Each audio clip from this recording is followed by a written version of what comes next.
নমস্কাৰ হেতাক বন্ধু বান্ধৱীসকল, আশা কৰোঁ আপোনালোক সকলো ভালে আছে। হেতাক বন্ধু বান্ধৱীসকল, আজিৰ এই ভিডিঅ'টোত আপোনালোকৰ মাজত কেইবিধমান কীটনাশক মেডিচিনৰ বিষয়ে আলোচনা কৰিম। যিবোৰ কীটনাশক মেডিচিন আমি খেতি কৰিলে আমাৰ খেতিত যেতিয়া কীট পতংগ ধৰে আমি তাত বেছিকৈ ব্যৱহাৰ কৰোঁ। আমি সকলোৱে জানো ওস্তাদ, ৰগৰ, ৰকেট, প্ৰফেক্ট সুপাৰ এনেকুৱা বিভিন্ন ধৰণৰ কীটনাশক মেডিচিন আছে। তো সেইবোৰ কীটনাশক মেডিচিনত কি কি কেমিকেল আছে, কিমান পাৰ্চেণ্ট তাৰ পাৱাৰ আছে, তো আজি ইয়াৰে বিষয়ে কিছু আলোচনা কৰিম। আপোনালোকে ভিডিঅ'টো প্ৰথমৰ পৰা শেষলৈকে চাই থাকিব।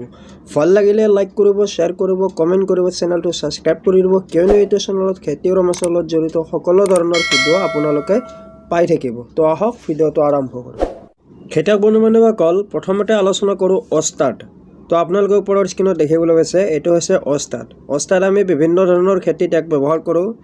আমাৰ খেতিত যেতিয়া কীট পতংগ ধৰে তো আমি তাত ওস্তাদ কীটনাশক মেডিচিন বজাৰৰ পৰা লৈ গৈ আমি ইয়াক পানীৰ লগত মিহলাই আমি খেতিৰ ওপৰত স্প্ৰে কৰোঁ। তো ওস্তাদটো হৈছে UPL কোম্পানীৰ, এইটো হৈছে ইনচেক্টিচাইড কীটনাশক মেডিচিন। আমি যদি সেই ওস্তাদৰ তাত যিটো কেমিকেল আছে সেই কেমিকেলটো আমি চাব বিচাৰোঁ। ওস্তাদৰ কেমিকেলটো হৈছে সাইপাৰমেথ্ৰিন 10% EC। সাইপাৰমেথ্ৰিন 10% EC ওস্তাদৰ ভিতৰত আমি যিটো কীটনাশক মেডিচিন, সেই কীটনাশক মেডিচিনটো হৈছে সাইপাৰমেথ্ৰিন 10%। তো ওস্তাদটো আমি সকলোৱে জানো, ইয়াক বিভিন্ন ধৰণৰ খেতিত আমি ইয়াক ব্যৱহাৰ কৰোঁ। আমাৰ খেতিত যেতিয়া কীটনাশক পোক ধৰিব আমি তাত ওস্তাদটো ব্যৱহাৰ কৰোঁ। আৰু ওস্তাদটো ইয়াক আপোনালোকে পানীৰ লগত ধৰণৰ খেতিত ইয়াক ব্যৱহাৰ কৰিব পাৰে। প্ৰতি লিটাৰ পানীত 2 ml কৈ মিহলাই আমি ইয়াক খেতিত স্প্ৰে কৰিব পাৰোঁ। তো ওস্তাদত যিটো কেমিকেল আছে সেইটো বন্ধু বান্ধৱীসকল, ওস্তাদত কেমিকেল থকাটো হৈছে সাইপাৰমেথ্ৰিন 10% EC। তো আমি যেতিয়া বজাৰৰ পৰা ওস্তাদ কিনি আনো আমি বহুতজন খেতিয়কে ইয়াৰ ভিতৰত কেমিকেলটো নাচাই, তো ইয়াত কেমিকেল আছে সাইপাৰমেথ্ৰিন 10% EC। খেতিয়ক বন্ধু বান্ধৱীসকল, ইয়াৰ পিছত আহোঁ NACL ইণ্ডাষ্ট্ৰি লিমিটেড কোম্পানীৰ প্ৰফেক্ট সুপাৰ, যাক আমি সাধাৰণতে নাগাৰ্জুনা কোম্পানী বুলি কওঁ। তো নাগাৰ্জুনা কোম্পানীৰ প্ৰফেক্ট সুপাৰ, তো প্ৰফেক্ট সুপাৰটো বিশেষকৈ আটাইতকৈ সচৰাচৰ ব্যৱহাৰ হোৱা কীটনাশক মেডিচিনটো হৈছে প্ৰফেক্ট সুপাৰ। তো প্ৰফেক্ট সুপাৰটোৰ কোম্পানী হৈছে NACL ইণ্ডাষ্ট্ৰি লিমিটেড, যাক আমি সাধাৰণতে নাগাৰ্জুনা কোম্পানী বুলি কওঁ। আৰু যদিহে আমি প্ৰফেক্ট সুপাৰত ইয়াৰ কেমিকেলটো চাওঁ, তো প্ৰফেক্ট সুপাৰটো খুবেই পাৱাৰফুল মেডিচিন হয়। ইয়াত দুটা কেমিকেল আছে। প্ৰথমটো হৈছে প্ৰফেনোফছ 40% প্লাছ সাইপাৰমেথ্ৰিন 4% EC। দুটা কেমিকেল লগ লাগি প্ৰফেক্ট সুপাৰটো হৈ গ'ল 44%। তো 44% খুবেই পাৱাৰফুল মেডিচিন হয় প্ৰফেক্ট সুপাৰটো। প্ৰফেনোফছ 40% প্লাছ সাইপাৰমেথ্ৰিন 4% EC। যিটো সাইপাৰমেথ্ৰিন আপোনালোকে ওস্তাদত লাভ কৰিব। ওস্তাদত সাইপাৰমেথ্ৰিন 10% থাকে আৰু ওস্তাদত থকা কেমিকেলটো প্ৰফেক্ট সুপাৰত 4% EC আছে, সাইপাৰমেথ্ৰিন 4% EC আৰু প্ৰফেনোফছ 40% প্লাছ সাইপাৰমেথ্ৰিন 4% EC। তো প্ৰফেক্ট সুপাৰটো খুবেই পাৱাৰফুল মেডিচিন হয়। আপোনালোকে যেতিয়া খেতিত ব্যৱহাৰ কৰিব তো আপোনালোকে মুখত মাস্ক লগাই ল'ব, হাতত গ্লভছ লগাই ল'ব, কিয়নো এইটো বহু পাৱাৰফুল মেডিচিন হয়। ইয়াৰ যাতে গেছবোৰ মানুহৰ শৰীৰৰ ভিতৰলৈ নাযায়। যদিহে গেছবোৰ শৰীৰৰ ভিতৰলৈ যায় তো মানুহৰ বহুতো ধৰণৰ ক্ষতি হ'ব পাৰে।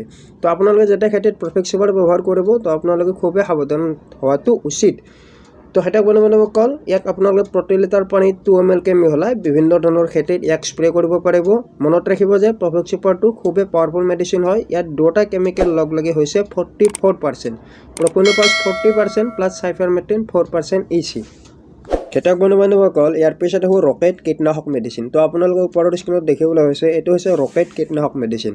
তো ৰকেট কীটনাশক মেডিচিনটো আমি খেতিত সবতকৈ ব্যৱহাৰ কৰা এবিধ কীটনাশক মেডিচিন। আৰু ৰকেট কীটনাশক মেডিচিনটো হৈছে খুবেই পাৱাৰফুল মেডিচিন। আৰু যদিহে আমি ৰকেট কীটনাশক মেডিচিনটোৰ কোম্পানী চাওঁ, ইয়াৰ কোম্পানী হৈছে PI ইণ্ডাষ্ট্ৰি লিমিটেড। আৰু ৰকেটৰ ভিতৰত থকা যি দুবিধ কীটনাশক মেডিচিন আছে, যদিহে আমি তাৰ নাম দুবিধ চাব যাওঁ তো খেতিয়ক বন্ধু বান্ধৱীসকল, ৰকেটত আপোনালোকে লাভ কৰিব প্ৰফেনোফছ 40% প্লাছ সাইপাৰমেথ্ৰিন 4%। তো প্ৰফেনোফছ 40% প্লাছ সাইপাৰমেথ্ৰিন 4% আপোনালোকে প্ৰফেক্ট সুপাৰত লাভ কৰিব। তো প্ৰফেক্ট সুপাৰ আৰু ৰকেট দুটা মেডিচিনত একেধৰণৰে কীটনাশক মেডিচিন আছে। ভিতৰত যিটো কেমিকেল প্ৰফেক্ট সুপাৰ আৰু ৰকেটত দুটা একে, কোনো নাম দুটা বেলেগ। প্ৰফেক্ট সুপাৰ আৰু ৰকেট যিটো ভিতৰত কেমিকেল আছে দুটা সেম কেমিকেল হয়, একে হয়। প্ৰফেক্ট সুপাৰতো আপোনালোকে প্ৰফেনোফছ 40% লাভ কৰিব আৰু সাইপাৰমেথ্ৰিন 4% লাভ কৰিব। দুটা লগ লাগি 44% হ'ল। আৰু ৰকেটতো আপোনালোকে প্ৰফেনোফছ 40% প্লাছ সাইপাৰমেথ্ৰিন 4% লাভ কৰিব। দুটা কেমিকেল লগ লাগি ৰকেট কীটনাশক মেডিচিনটোৰ মূল পাৰ্চেণ্টেজটো হৈ গ'ল খেতিয়ক বন্ধু বান্ধৱীসকল 44%। তো ৰকেট কীটনাশক মেডিচিনটো খুবেই পাৱাৰফুল মেডিচিন হয়। তো আপোনালোকে ইয়াক যেতিয়া ব্যৱহাৰ কৰিব মুখত মাস্ক লগাই ল'ব, হাতত গ্লাভছ লগাই ল'ব আৰু খুব সাৱধানতাভাৱে আপোনালোকে খেতি গছত ইয়াক স্প্ৰে কৰিব। প্ৰতি লিটাৰ পানীত 2 ml কে মিহলাই আপোনালোকে ইয়াক খেতি গছত স্প্ৰে কৰিব পাৰিব। তো এইটো খুবেই পাৱাৰফুল মেডিচিন হয়। 44% দুটা কেমিকেল লগ লাগে। তো প্ৰফেক্ট সুপাৰ আৰু ৰকেট এই দুটা কীটনাশক মেডিচিন খুবেই পাৱাৰফুল মেডিচিন হয়। তো আপোনালোকে ইয়াক যেতিয়া খেতিত ব্যৱহাৰ কৰিব আপোনালোকে খুবেই সেভ হোৱাটো উচিত। খেতিত স্প্ৰে কৰাতে খুবেই সাৱধানতা হোৱাটো উচিত। তো খেতিয়ক বন্ধুসকল ইয়াৰ পিছত আলোচনা কৰোঁ ৰগৰ কীটনাশক মেডিচিন। তো আপোনালোকৰ ওপৰৰ স্ক্ৰীনত দেখিবলৈ আছে ৰগৰ কীটনাশক মেডিচিন। তো আমি খেতিত ব্যৱহাৰ কৰা এবিধ কীটনাশক মেডিচিনৰ ভিতৰত এবিধ হৈছে ৰগৰ। যেতিয়া আমাৰ খেতিত মহপোক ধৰিব আমি তাত ৰগৰ কীটনাশক মেডিচিন তাত ব্যৱহাৰ কৰোঁ। খেতিত বৰল ধৰিলে আমি তাত ৰগৰ কীটনাশক মেডিচিন এক ব্যৱহাৰ কৰোঁ। যদি আমি ৰগৰ কীটনাশক মেডিচিনটোৰ ইয়াৰ কোম্পানী চাওঁ, ইয়াৰ কোম্পানী হৈছে FMC। ইয়াৰ কোম্পানী হৈছে FMC আৰু ইয়াৰ ভিতৰত থকা আমি যদি কীটনাশক মেডিচিনটো চাওঁ, ইয়াত আছে ডাইমোথেট 30% EC। ডাইমোথেট 30% EC যাক আমি সাধাৰণতে পানীৰ লগত মিহলাই সকলো ধৰণৰ খেতিত ইয়াক স্প্ৰে কৰিব পাৰোঁ। যেতিয়া আমাৰ খেতি গছত কীট পতংগ ধৰিব আমি তাক পানীৰ লগত মিহলাই আমি খেতি গছত স্প্ৰে কৰিব পাৰোঁ। প্ৰতি লিটাৰ পানীত 2 ml কে মিহলাই আমি ইয়াক বিভিন্ন ধৰণৰ খেতি গছত স্প্ৰে কৰিব পাৰোঁ। ডাইমোথেট 30%। তো ৰগৰৰ মূল পাৰ্চেণ্টেজটো হৈছে 30%। তো এইটো খুবেই পাৱাৰফুল কীটনাশক মেডিচিন হয়। আপোনালোকে যেতিয়া খেতিত ব্যৱহাৰ কৰিব হাতত গ্লাভছ, মুখত মাস্ক লগাই ল'ব আৰু যি ৰগৰ কীটনাশক মেডিচিন এই মেডিচিনটোৰ যি ভিতৰৰ চেণ্টটো খুবেই বেয়া, যাতে ইয়াৰ চেণ্টটো মানুহৰ শৰীৰৰ ভিতৰলৈ নাযায়। যদি ইয়াৰ চেণ্টটো মানুহৰ শৰীৰৰ ভিতৰলৈ যায় তো খুবেই মানুহৰ ক্ষতি হ'ব পাৰে। যেতিয়া আপোনালোকে আপোনালোকৰ খেতি গছত ৰগৰ কীটনাশক মেডিচিনটো ব্যৱহাৰ কৰিব আপোনালোকে খুবেই সাৱধান হোৱাটো উচিত। বজাৰত বিভিন্ন ধৰণৰ কিষাণ ছেফটি কিট পায়। তো আপোনালোকে সেই কিষাণ ছেফটি কিট এটা লৈ আহিব, য'ত আপোনালোকে চশমা লাভ কৰিব, মাস্ক লাভ কৰিব, গ্লাভছ লাভ কৰিব। এনেকুৱা ধৰণৰ আপোনালোকে বজাৰৰ পৰা এখন কিষাণ ছেফটি কিট লৈ আহি আপোনালোকে যেতিয়া কীটনাশক মেডিচিন ব্যৱহাৰ কৰিব পাৰিব আপোনালোকে এইবোৰ পৰিধান কৰি কীটনাশক মেডিচিন স্প্ৰে কৰিব পাৰিব। তো খেতিয়ক বন্ধুসকল ইয়াৰ পিছত আলোচনা কৰোঁ ট্ৰাইচেল। তো ট্ৰাইচেল বুলি ক'লে আমি সকলো খেতিয়কে গম পাওঁ ট্ৰাইচেল কীটনাশক মেডিচিন। ট্ৰাইচেল টেচেল দুটা বস্তু। যিটো ট্ৰাইচেল এইটো হৈছে কীটনাশক, যিটো টেচেল 2 বুলি লিখা থাকে সেইটো হৈছে ভিটামিন। তো আমি বজাৰত টাটা কোম্পানীৰ টাটা টেচেল লাভ কৰোঁ, সেইটো হৈছে ভিটামিন। আমি যিটো ভিটামিন টেচেল সেইটো পাউডাৰৰ ৰূপত আহে। যিটো ট্ৰাইচেল TRICEL এইটো হৈছে কীটনাশক মেডিচিন যাক আমি লিকুইডৰ ৰূপত লাভ কৰোঁ। তো আপোনালোকৰ ওপৰৰ স্ক্ৰীনত দেখিবলৈ পাইছে ট্ৰাইচেল ইনচেক্টিচাইড, ট্ৰাইচেল কীটনাশক মেডিচিন। যদি আমি ইয়াৰ কোম্পানী চাওঁ, ইয়াৰ কোম্পানী হৈছে সুমিটোমো কেমিকেল ইণ্ডিয়া লিমিটেড।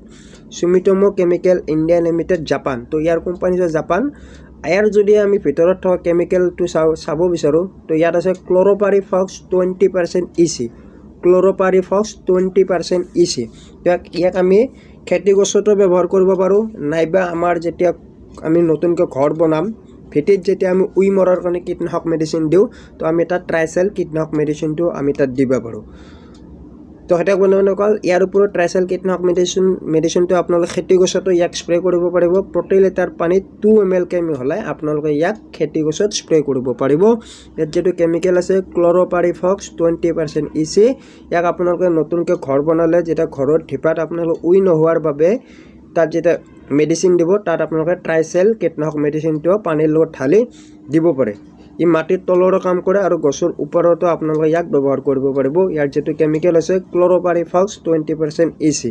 তো খেতিয়ক বন্ধুসকল ট্ৰাইচেলৰ মূল পাৰ্চেণ্টেজটো হৈছে 20% EC। ইয়াত 20% এইটো খুবেই পাৱাৰফুল মেডিচিন হওক।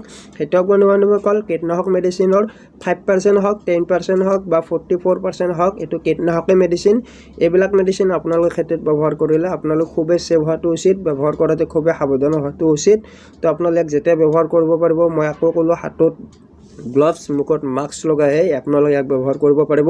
তো খেতিয়ক বন্ধুসকল আজি আপোনালোকৰ মাজত এই 5 বিধ কীটনাশক মেডিচিনৰ বিষয়ে আলোচনা কৰিলোঁ, যাৰ ভিতৰত 3 বিধ কীটনাশক মেডিচিন খুবেই পাৱাৰফুল মেডিচিন। তো আপোনালোকে সকলোৱে জানে প্ৰফেক্ট সুপাৰটোত 44% আছে, প্ৰফিনোপাছ 40% প্লাছ সাইফাৰমেথ্ৰিন 4%। আৰু যদি আমি ৰকেট চাওঁ ৰকেটত সেম একে মেডিচিন প্ৰফিনোপাছ 40% প্লাছ সাইফাৰমেথ্ৰিন 4%।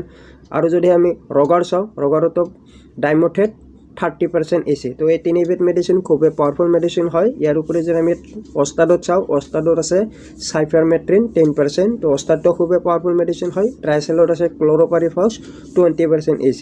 তো এইবিলাক মেডিচিন আমি খেতিত ব্যৱহাৰ কৰোঁ।